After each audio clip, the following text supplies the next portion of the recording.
say next, and then it identifies this the instance that needs the update, and you say next.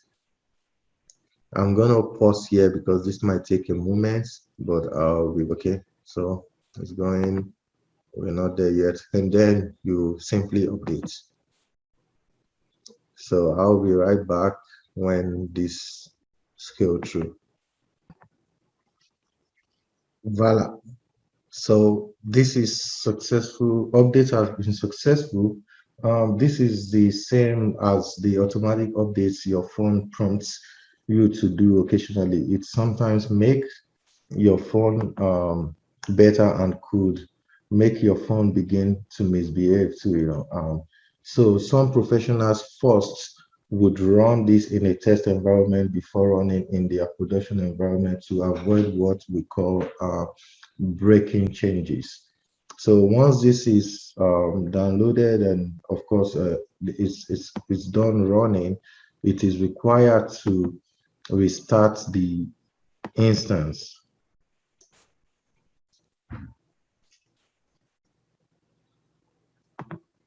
And you do that by simply right-clicking this on your configuration manager and restart. Now go to Management Studio and disconnect this so that we can reconnect it. Remember, this was our last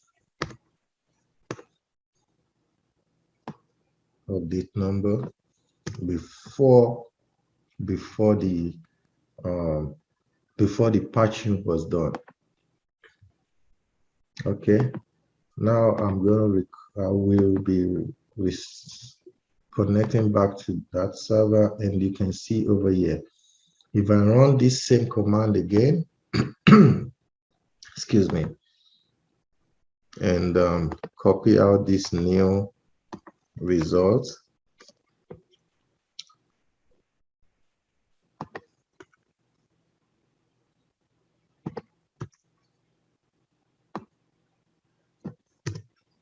you can see the difference. This result shows the build to be initially it was 0.1000 and now it is 0.3411.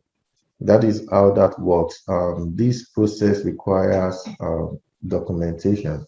The concept of security, as you see, spans across different levels. This is at SQL Server level. Let's try and go to the database level of security as regarding SQL Server. At the database level of regarding SQL security, when it comes to SQL Server, I mentioned earlier about transparent